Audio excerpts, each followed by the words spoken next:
The social norms that enable quiet harm. How socially accepted power, false care, and the denial of disability enable harm inside private homes, and why no one can claim to value humanity while defending it. Introduction. There is a widespread social pattern in which one person's psychological discomfort is treated as equivalent to, or more urgent than, another person's physical harm, and this equivalence is enforced through control rather than care. In these dynamics, irritation, overstimulation, loss of focus, or emotional overwhelm are framed as emergencies requiring immediate environmental compliance, while medically significant physiological reactions such as tachycardia, syncope, sleep deprivation, autonomic collapse, malnutrition, or neurological destabilization are minimized, psychologized, or treated as optional. This inversion allows people to justify restricting others' movement, sound, timing, work, and autonomy under the language of regulation, even when those restrictions directly interfere with survival needs. Discomfort is elevated to danger, while danger is reframed as preference. A related mechanism is the reduction of complex physical realities into moral instructions, where constrained bodies are addressed as if they are simply failing to make better choices. Phrases like, take care of yourself, try less, or, do your best, function not as support but as erasure, collapsing structural limitations, medical instability, and lack of alternatives into individual responsibility. This framing absolves those with power or control from engaging with the full consequences of their interference, allowing them to acknowledge need in theory while refusing to change behavior in practice. The appearance of concern is preserved while material harm continues uninterrupted. These dynamics are sustained by a false belief that rights depend on agreement, understanding, emotional capacity, or goodwill. When someone is told to just leave, despite known incapacity, lack of resources, medical risk, or environmental dependence, the statement is not a neutral boundary but a withdrawal of responsibility paired with plausible deniability. Harm is then justified retroactively through appeals to effort, intention, or personal limitation, rather than evaluated by outcome. In this framework, control without accountability is normalized, neglect is reframed as boundary setting, and survival itself becomes contingent on how easy it is for others to accommodate. Part 1. There exists a set of widely accepted social norms that allow profound harm to occur inside private households while remaining socially invisible, morally excused, and even praised. These norms are rarely named because they are embedded in everyday assumptions about money, property, mental health, disability, and responsibility. Together, they form a framework that systematically disempowers disabled people, especially those who require accommodation to stabilize physically before they can work, earn income, or regain autonomy. This framework does not require cruelty or intent. It operates through denial, hierarchy, conformity, and narrative control. At the center of this framework is the belief that financial contribution confers moral authority. The person who pays the bills is presumed to own not only the space, but the definition of legitimacy within it.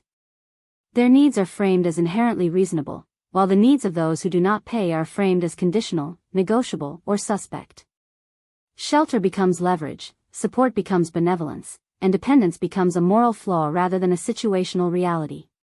This belief is so normalized that it often goes unquestioned, even when it directly contradicts principles of equality, bodily autonomy, and human rights. Within this structure, disability is particularly vulnerable to erasure.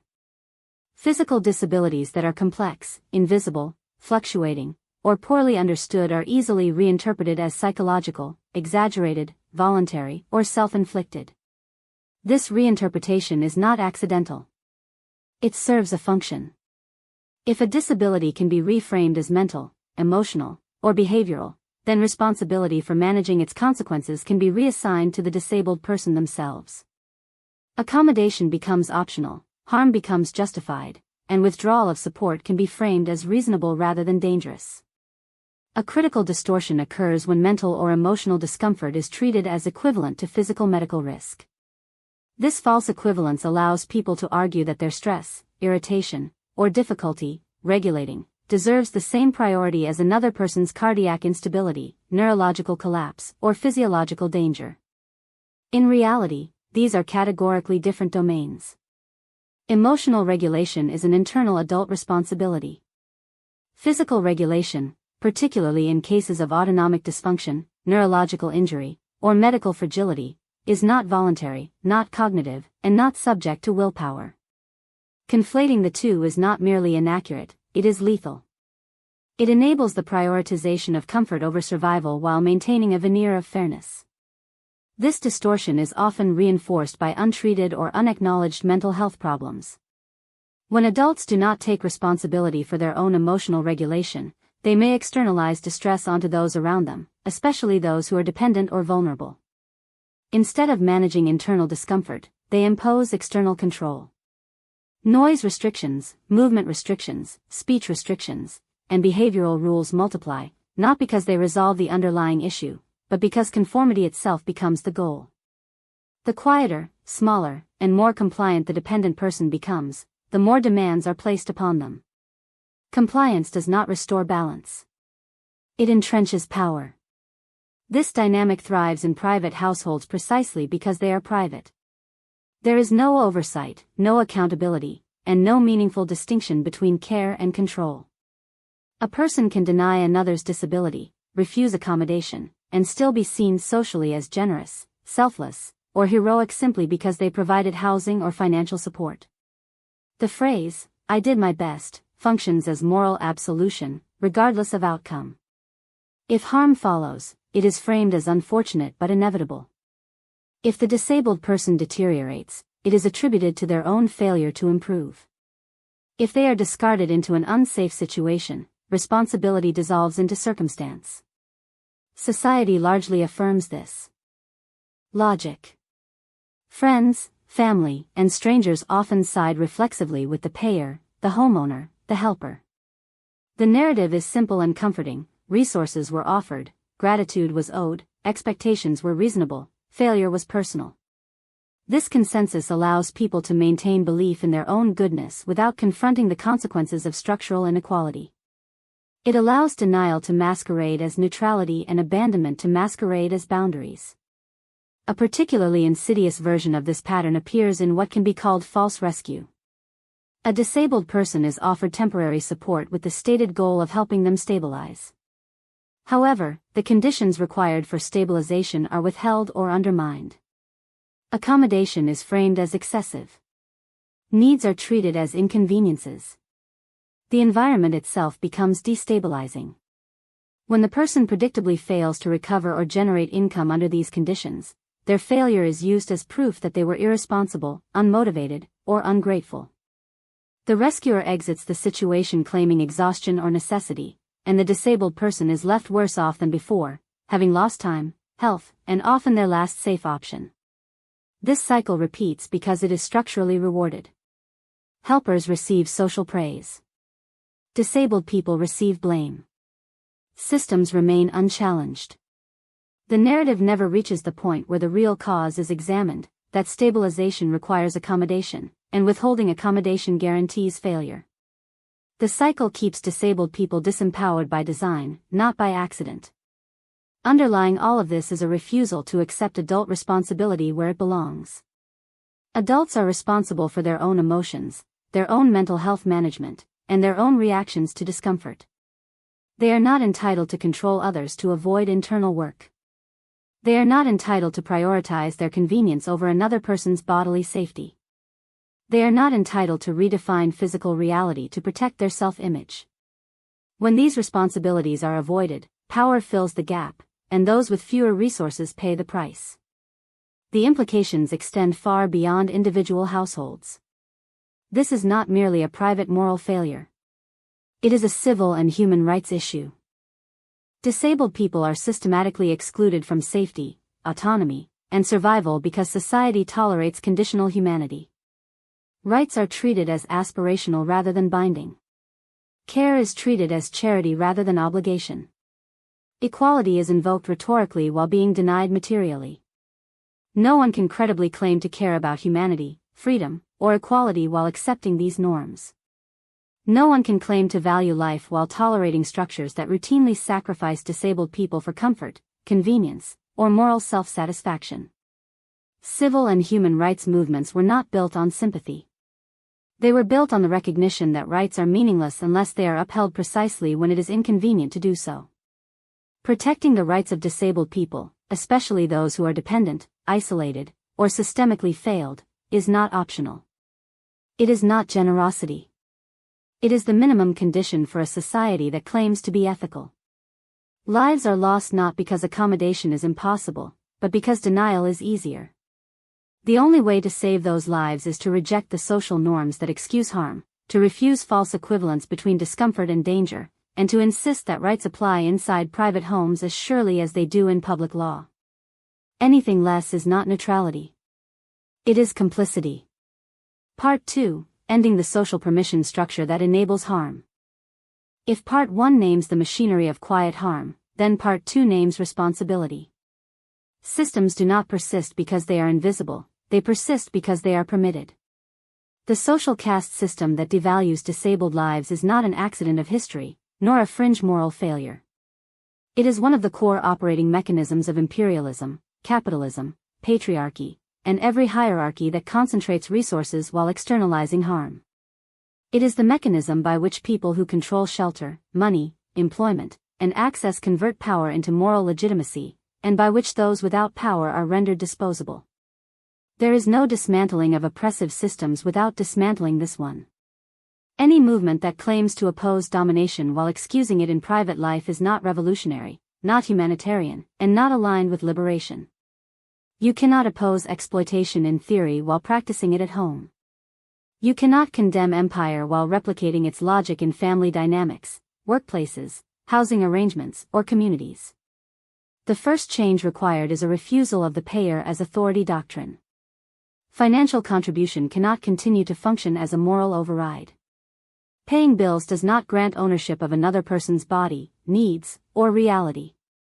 Support is not benevolence when it is conditional on obedience, silence, or self-erasure.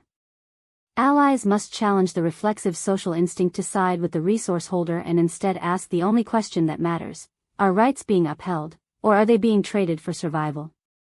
This refusal must be explicit. When someone says, it's their house, their rules, the response can no longer be silence or agreement. The correct response is, rules do not negate human rights. When someone says, they did their best, the response must be, outcomes matter when safety is at stake. When someone says, at least they provided housing, the response must be, housing without accommodation is not protection, it is containment. The second change required is the end of false equivalence between discomfort and danger. Societies must stop treating emotional distress as interchangeable with physical harm. Emotional regulation is an adult responsibility. Physical stabilization in disabled bodies is not a mindset, not a choice, and not a moral failing. Any framework that treats irritation, inconvenience, or stress as equal to medical risk is a framework that kills people while calling itself fair. This must be enforced socially. When someone claims they are destabilized by another person's quiet existence, the response cannot be validation alone. The response must be accountability. Your emotions are yours to manage. When someone claims their stress justifies restricting another person's movement, speech, work, or food, the response must be refusal. Your regulation does not come at the cost of another person's safety. The third change required is zero tolerance for denial of disability as a moral escape hatch. Reframing physical disability as psychological, voluntary, exaggerated, or self-inflicted in order to withdraw support must be named for what it is, a justification strategy. Allies must stop entertaining debates about whether someone is really that sick, when the consequence of disbelief is harm. Skepticism is not neutral when it enables violence through neglect. An appropriate response to disability denial is not argument, but boundary. You are not qualified to redefine someone else's medical reality. Denial does not absolve responsibility. Disbelief does not make harm hypothetical. These statements must become social norms, not confrontational exceptions. The fourth change required is the dismantling of conformity-based control. The pattern by which increased compliance leads to increased demands must be recognized and interrupted. Silence, gratitude, and self-erasure are not signs of success, they are warning signals. Any environment in which the dependent person becomes smaller while rules become tighter is not a supportive environment. It is an extraction environment. This applies directly to families, where scapegoating is often normalized. It applies to workplaces, where disabled employees are expected to push through, while accommodations are framed as burdens. It applies to housing, where tenants are treated as expendable and support is conditional on invisibility. It applies to social movements, where disabled people are welcomed symbolically but excluded materially. The fifth change required is the rejection of false helpers and performative allyship. Helping is not defined by intention or self-image. It is defined by whether harm is prevented. Anyone who provides support while refusing accommodation, anyone who claims humanitarian values while tolerating preventable suffering, anyone who accepts praise for trying, while someone deteriorates under their control is not helping. They are preserving their identity at someone else's expense. Allies must be willing to withdraw praise, not just criticism. Silence, neutrality, and discomfort avoidance are not harmless. They are the social lubrication that allows abuse to proceed unchallenged. Standing by is a choice, and it has consequences. Finally, disabled people and their allies must insist on a non-negotiable truth: rights apply in private spaces. Human rights are not suspended by family ties, housing arrangements, employment contracts, or financial dependency. The idea that abuse only counts when it is public, criminal, or dramatic is one of the most effective tools of oppression. Most harm happens quietly, relationally, and under the cover of normalcy. No one can credibly claim to be an activist, a humanitarian, a conscious person, or a defender of freedom while enacting or excusing these dynamics. You cannot oppose imperialism while reproducing its logic of domination over dependent bodies. You cannot claim to care about equality while accepting caste systems based on productivity, health, or financial contribution. You cannot speak about liberation while allowing capable, motivated disabled people to be immobilized, impoverished, and discarded so others do not have to face their own discomfort, accountability, or shortcomings. This is not a call for kindness. It is a call for structural integrity. Lives are lost not because change is impossible, but because denial is comfortable. The only path forward is collective refusal to justify harm, refusal to confuse power with virtue, refusal to let private spaces remain lawless zones for the violation of disabled lives. If humanity is to mean anything at all, it must be practiced where it is hardest, not where it is applauded. Part 3, the end of excuses: responsibility, risk, and the cost of refusal. When the social order is challenged on its treatment of disabled people, one excuse reliably appears above all others: people could get taken advantage of. This argument is treated as self-evident, rational, and sufficient to justify withholding care, accommodation, and protection. It is none of those things. It is a fear-based rationalization that prioritizes hypothetical risk to the powerful over actual harm to the vulnerable, and it has been used throughout history to excuse some of the worst atrocities humanity has ever committed. Vulnerability is not a flaw in the human condition. It is the human condition. There has never been a society in which vulnerability could be fully avoided, eliminated, or screened out without destroying the very fabric of community. The attempt to do so always produces caste systems, exclusion, and violence. When people say they cannot help because they might be taken advantage of, what they are really saying is that they are unwilling to accept the basic risk that comes with shared humanity. Every meaningful social transformation has required sacrifice, cooperation, trust, and collective responsibility. There has never been a revolution, a liberation movement, or a moral awakening that allowed those with power and resources to remain completely comfortable while demanding that the oppressed prove their worthiness in advance. The abolition of slavery required people to risk property, status, and safety. The defeat of fascism required mass mobilization, rationing, and the acceptance of loss. The civil rights movement required people to endure violence, social backlash, and economic punishment.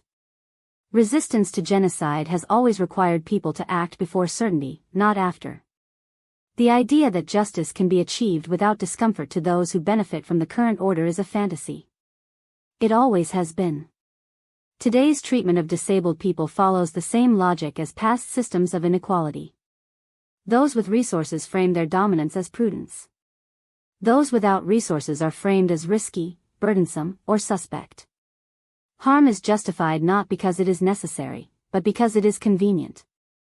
This is not survival of the fittest.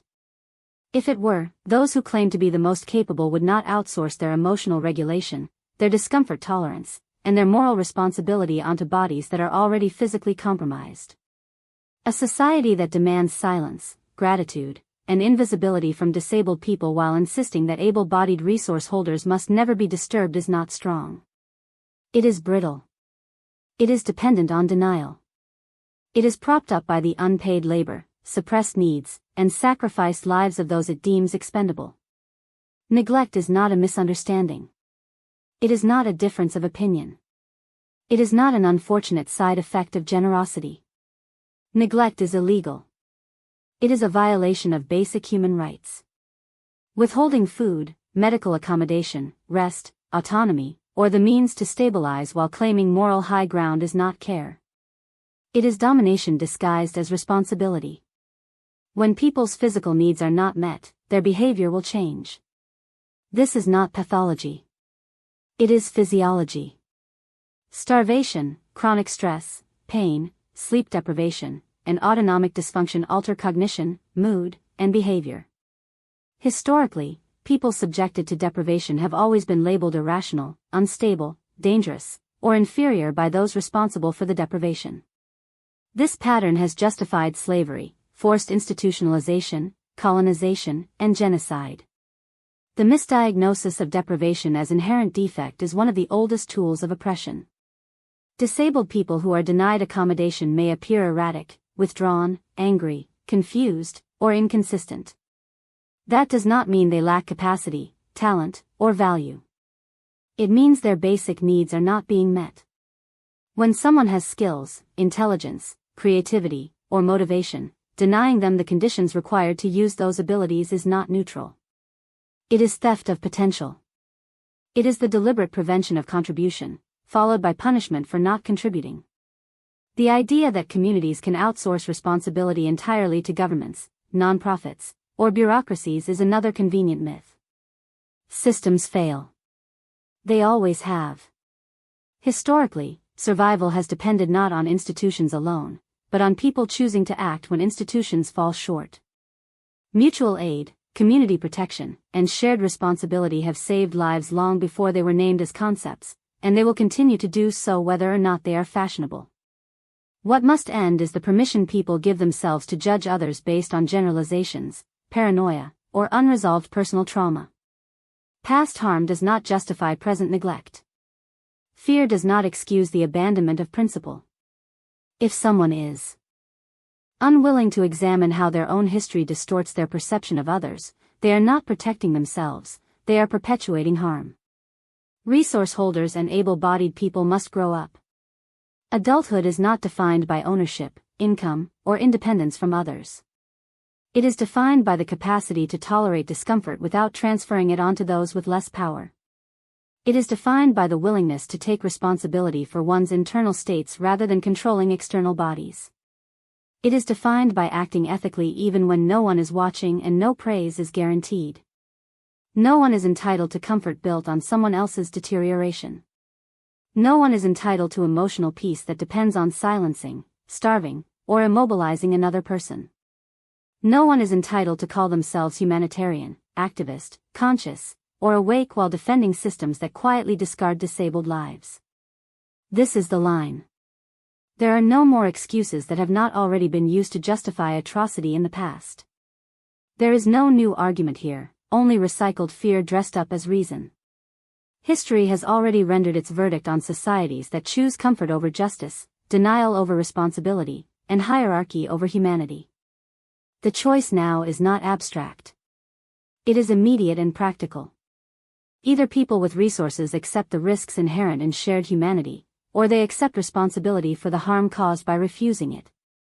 Either communities protect the physically vulnerable, or they participate in their erasure.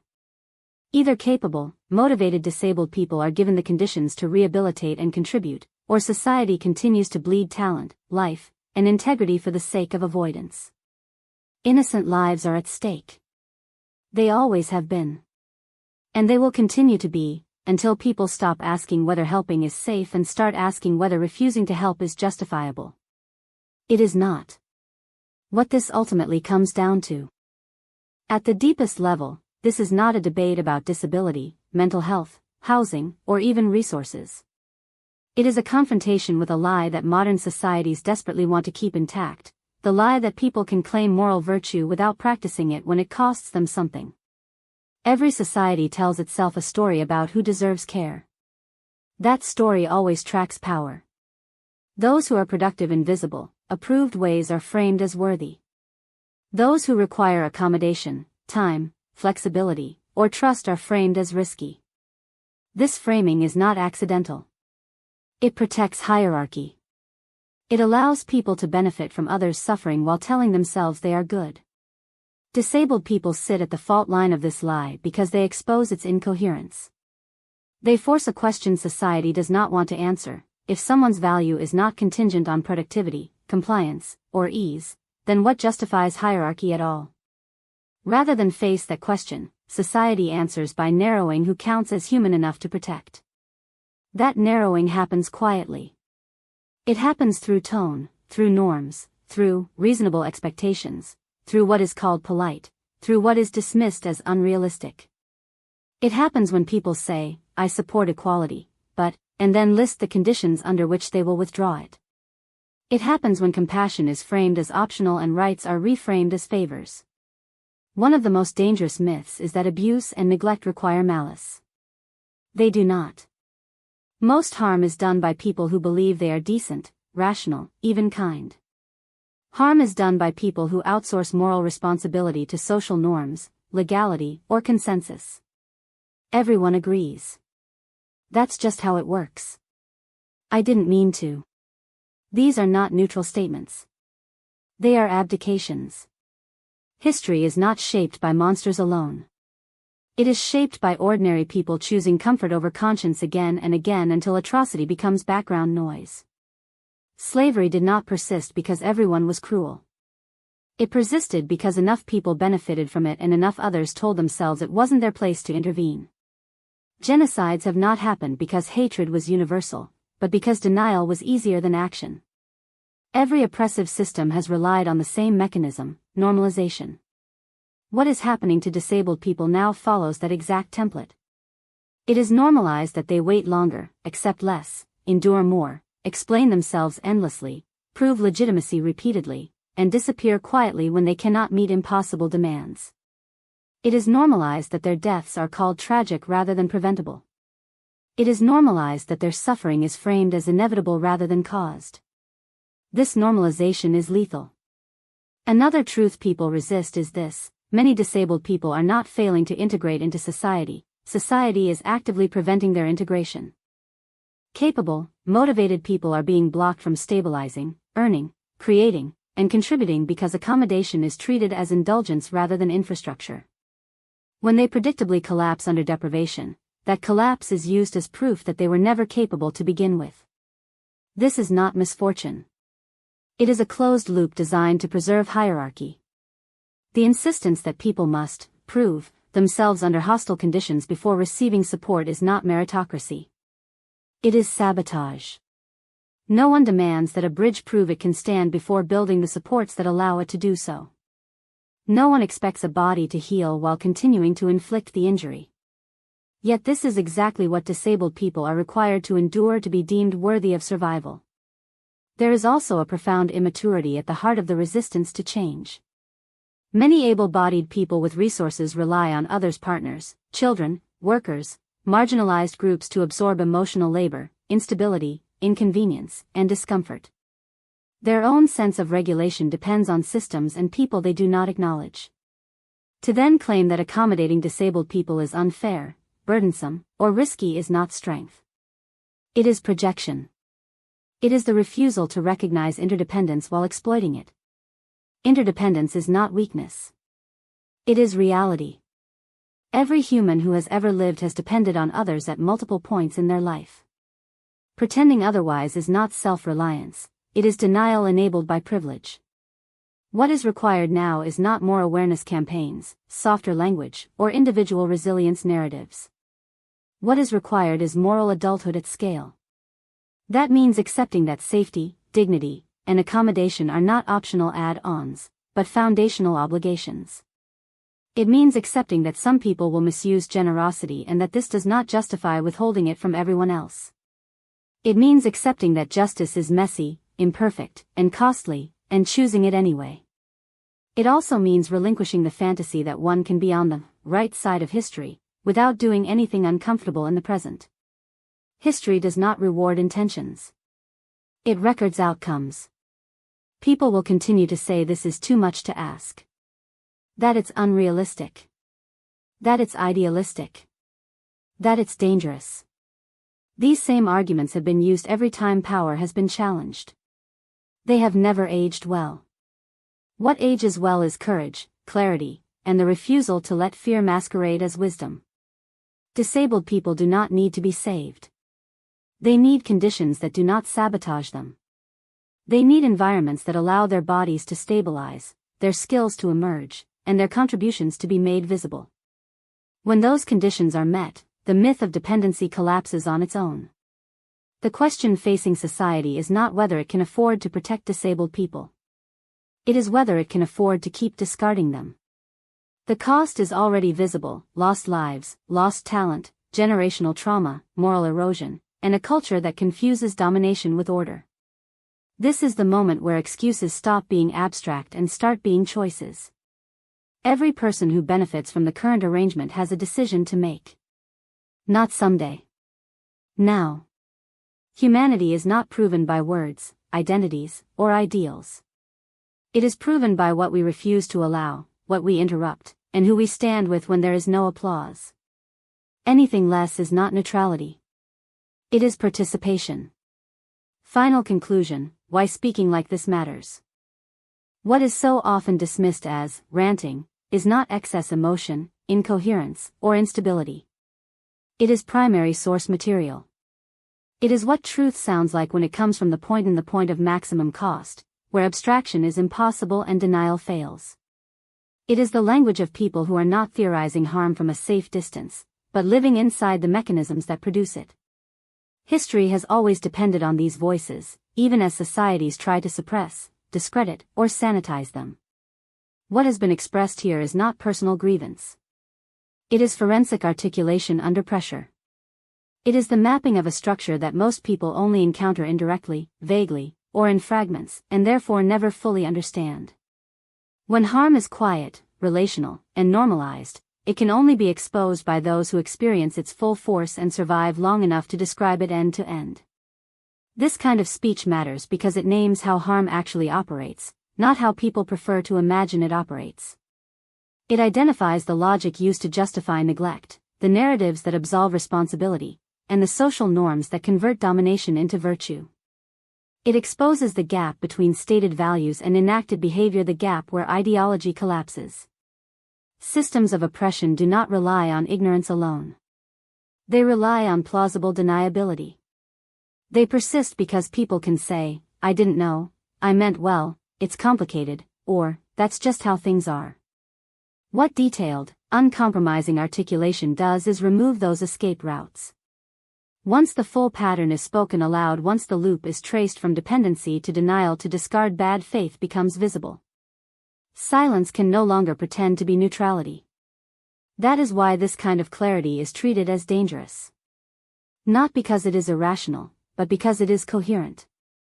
Not because it is angry, but because it is complete.